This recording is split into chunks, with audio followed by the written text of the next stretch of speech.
Au début des années 80, les termes de l'échange se dégradent dangereusement. Les prix de nos principaux produits d'exportation atteignent le niveau le plus bas de leur histoire. Les recettes publiques s'amenuisent, l'économie entre dans une zone de turbulence. Dans un discours à la nation le 31 décembre 1986, le chef de l'État annonce officiellement l'entrée en crise de l'économie du Cameroun.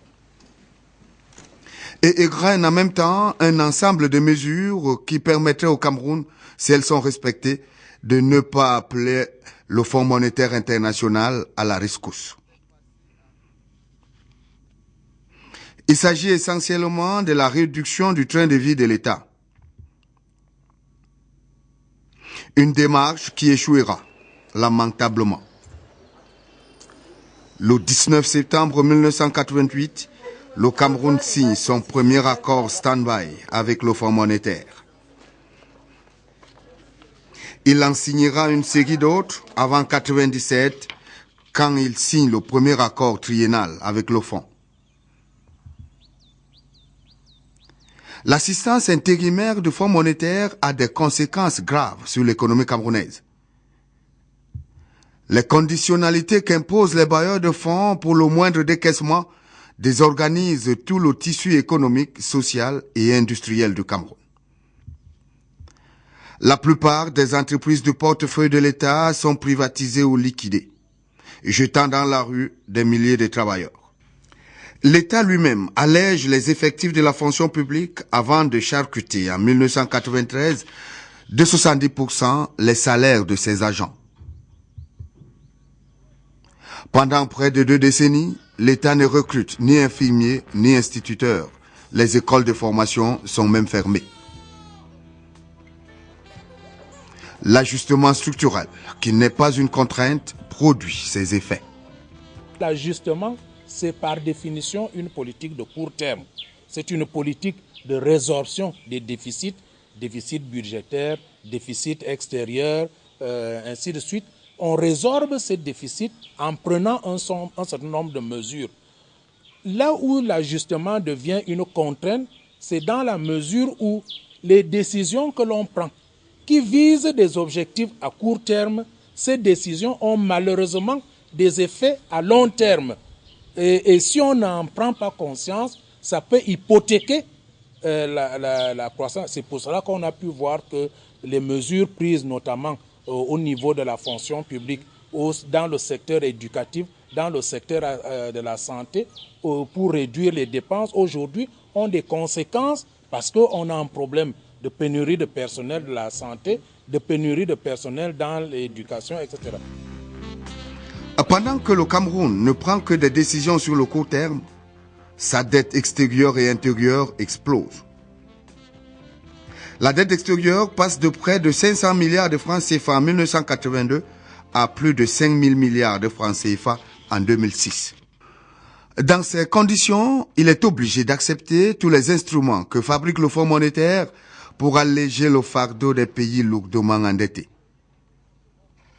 Et parmi ceux-ci, l'initiative PPTE, pays pauvres très endettés, qui mena le Cameroun au point de décision en octobre 2000 et à l'atteinte du point d'achèvement en avril 2006. Après plus de 2 décennies de sacrifices inqualifiables. Le miracle s'est-il produit? Peut-être. La dette du Cameroun est sérieusement allégée. Au 31 décembre 2007, sa dette extérieure est de 988 milliards et la dette intérieure, à la même date, de 686 milliards. À ce stade de l'évolution de notre économie, les populations ont légitimement pensé que leurs souffrances diminueront. Surtout que les politiciens du week-end leur avaient promis le paradis après l'atteinte du point d'achèvement. 2 ans après, c'est le désenchantement.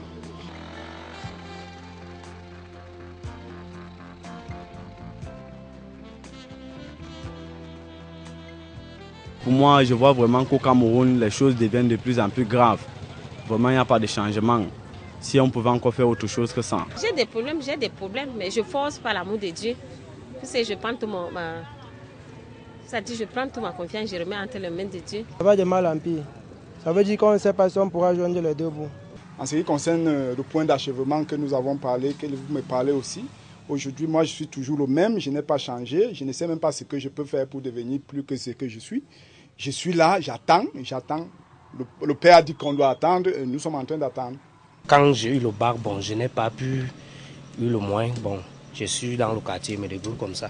Donc moi, je trouve que vraiment, ça ne va pas. C'est vraiment dur à notre niveau. On ne sait pas si le Cameroun va changer vraiment, comme les gens parlent. Les conditions de vie, depuis le point d'achèvement, n'ont pas du tout changé. Tout au contraire, nous allons de mal en pire. Je répète que ça va de mal en pire. Parce que, bref, je m'explique. Quelque chose comme des prunes. Je suis sur les prunes, si j'ai bonne mémoire, il y a cela une dizaine d'années.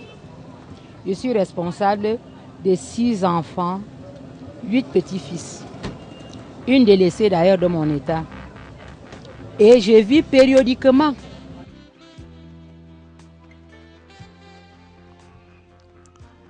La déception est grande.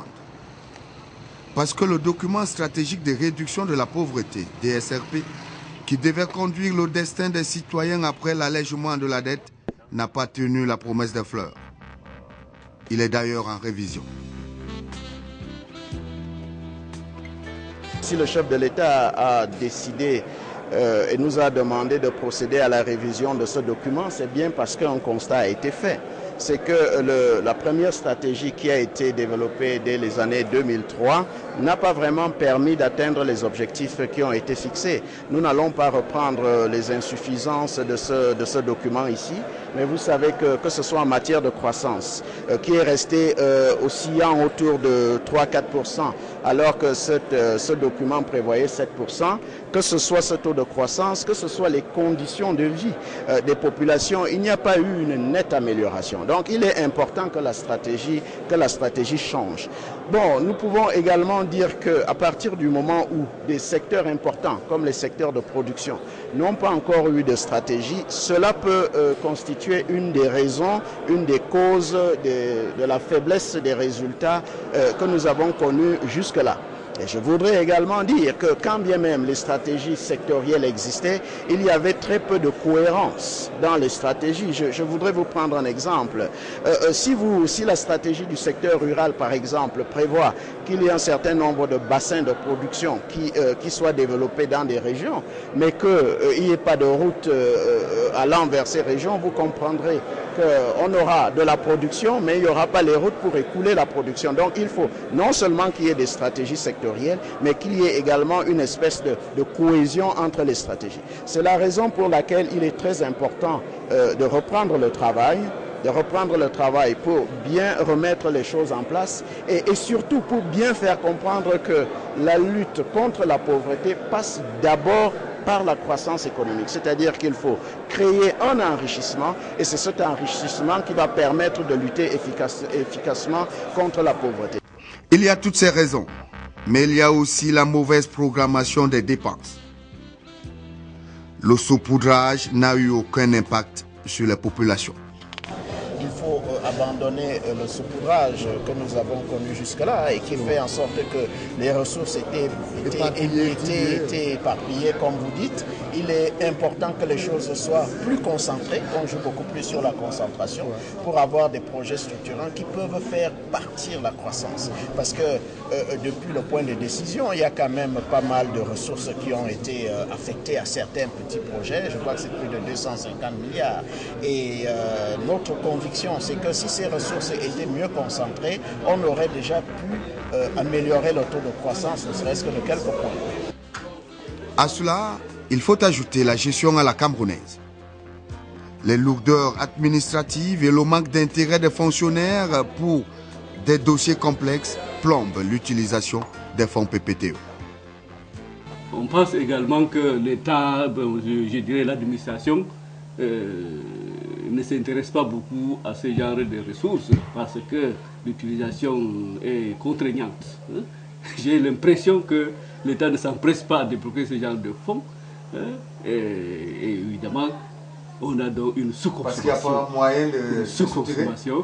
Je n'irai pas jusque-là, mais je constate tout simplement que l'État ne s'intéresse pas beaucoup au déblocage de ce genre de ressources à cause peut-être des contraintes de l'utilisation.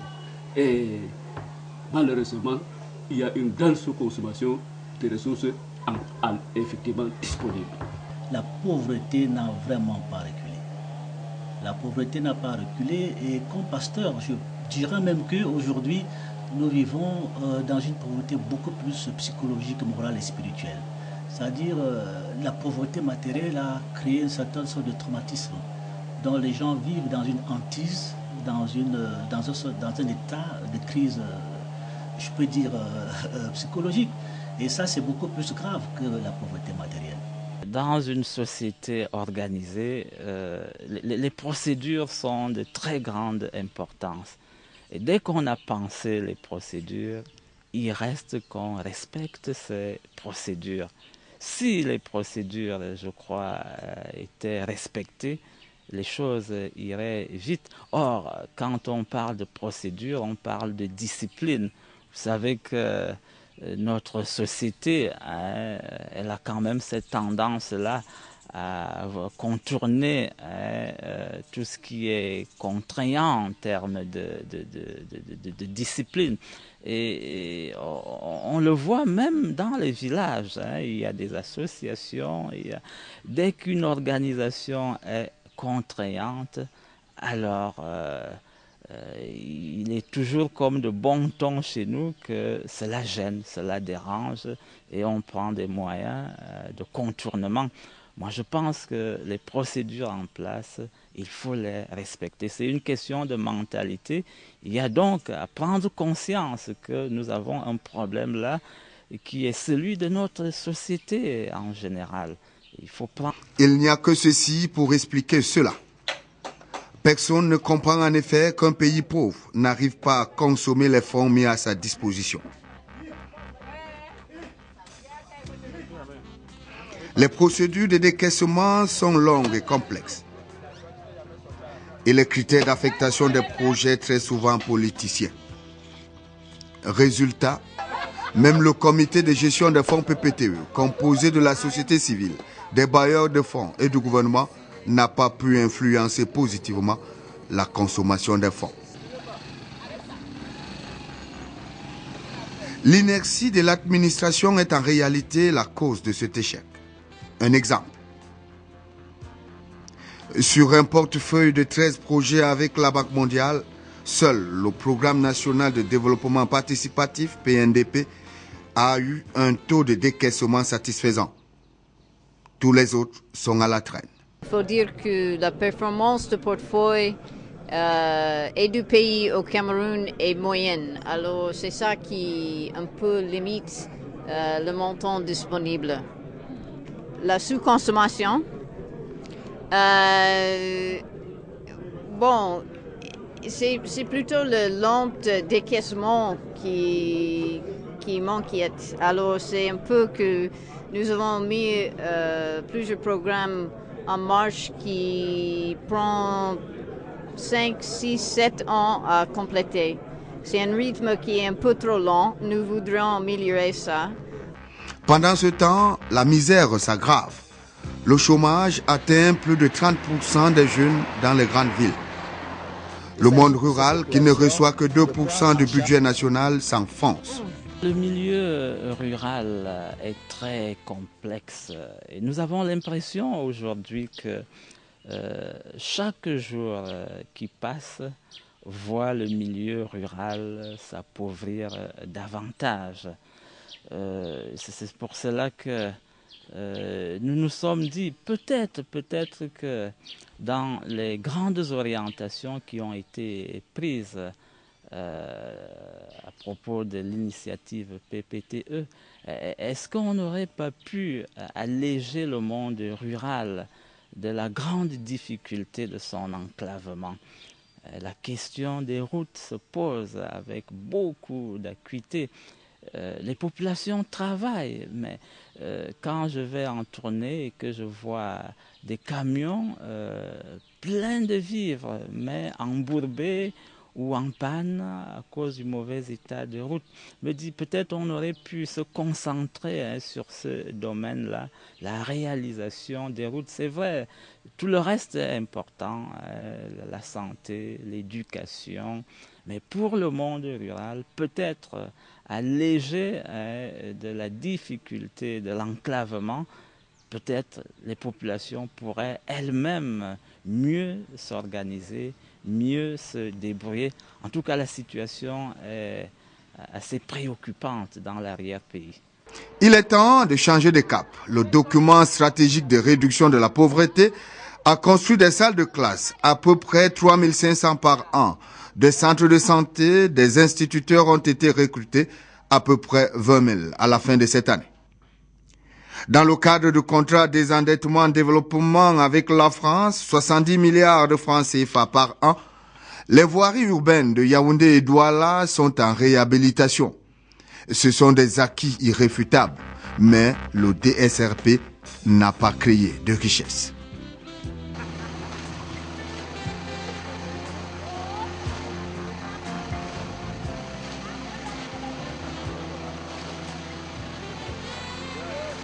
Moi, j'ai toujours l'intention de lutter pour quelque chose, pas contre quelque chose. C'est toujours positif. Or, si on dit que lutter contre la pauvreté, c'est créer des richesses. Si on lutte pour la création des richesses, on lutte contre la pauvreté parce que des richesses, forcément, on les répartira. Donc moi, je suis beaucoup plus pour dire, non pas lutte contre la pauvreté, mais lutte pour la création des richesses. Parce que dans tous les cas, on ne peut combattre la pauvreté qu'en se développant économiquement. Ce n'est pas en répartissant le peu que nous avons aussi équitablement qu'on peut dire qu'on va combattre la pauvreté. Regardez aujourd'hui les pays où la pauvreté recule le plus, que ce soit la Chine ou l'Inde. C'est des pays qui sont à des taux de croissance de l'ordre à 2 chiffres pratiquement. Donc, si nous voulons réellement le faire, c'est une croissance forte qui peut dégager des ressources pour faire face à tous les soins sociaux, à tous les problèmes sociaux. Donc, aujourd'hui, c'est dire qu'on va construire une école par-ci, une case de santé par-là, etc. Si c'est ça, lutter contre la pauvreté, je pense qu'on risque d'être encore plus pauvre au terme de cela parce qu'on n'aura pas les moyens d'entretenir ces équipements sociaux que nous mettons en place. Forum Cameroun, une plateforme de plaidoyer et de lobbying pour le désendettement, les objectifs du millénaire et pour l'élaboration des stratégies de lutte contre la pauvreté, milite donc pour un DRSP plus efficace. C'est la quintessence de la réflexion qu'il a organisée à Yaoundé en avril 2008. Il plaide pour un meilleur suivi des projets. L'attente aujourd'hui serait que le processus soit un peu plus accéléré. Parce que lorsque un projet est déclaré éligible, il faut attendre longtemps encore pour que le financement puisse suivre. Et c'est généralement un financement en 3 tranches.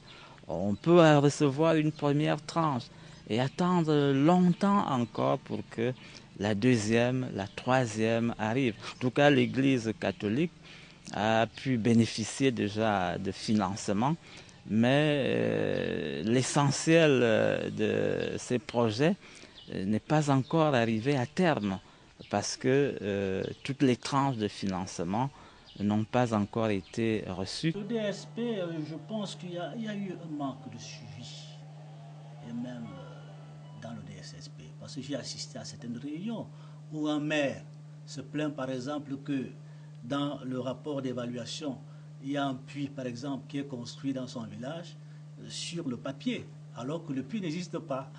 Donc j'ai assisté à ces réunions, il y avait beaucoup de déphrasages. Donc je pense qu'il y a un manque de suivi et d'évaluation, parce qu'on ne peut pas dire qu'un puits est construit quelque part alors que sur le terrain, le puits n'existe pas. Au niveau de subvention de l'État, une fois notre représentant a constaté qu'on a écrit que nous avons reçu X somme de subvention alors que la somme n'était pas encore débloquée. Donc je pense qu'il y a quelque chose qui ne va pas.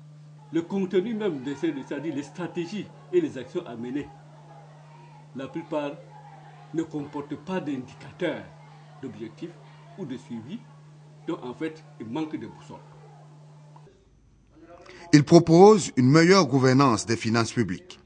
Il est établi que l'État du Cameroun peut fonctionner avec 60% de son actuel budget de fonctionnement. Forum Cameroun pour un DRSP au service des populations invite le gouvernement à alléger les procédures, accélérer la consommation des budgets et à mieux informer les populations. On se demande pourquoi cette pauvreté au Cameroun alors qu'il y a beaucoup de recherches. Donc, ce que nous voulons faire et ce que nous sommes en train de faire, c'est pour faire une recommandation au gouvernement d'accélérer les processus d'approbation des projets au Cameroun. Si cette procédure est accélérée et il y a beaucoup d'investissements dans l'économie du Cameroun, on va avoir que le gouvernement est en train de faire quelque chose qui est vraiment très positif. Mais si le processus est vraiment un peu lent, on ne peut pas avoir l'impact de ce que le gouvernement est en train de faire. Voilà pourquoi nous sommes ici pour faire ces réflexions et pour donner une recommandation au gouvernement d'accélérer les processus d'approbation des projets pour améliorer l'économie sociale, économique et politique au Cameroun.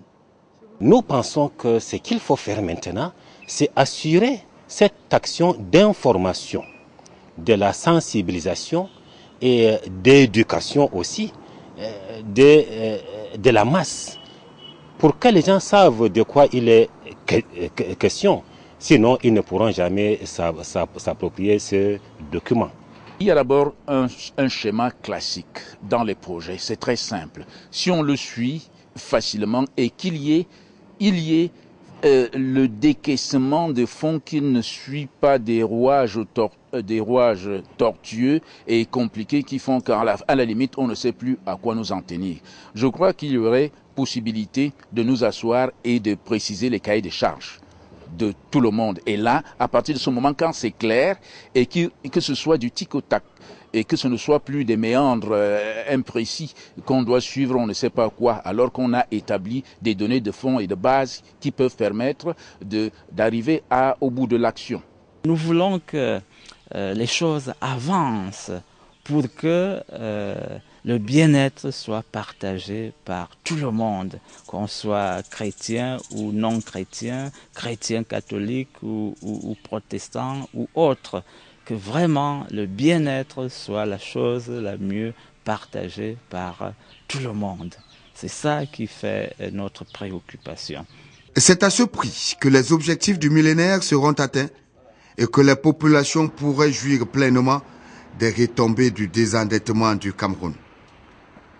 Sinon, l'allègement de la dette n'aura été qu'un mirage.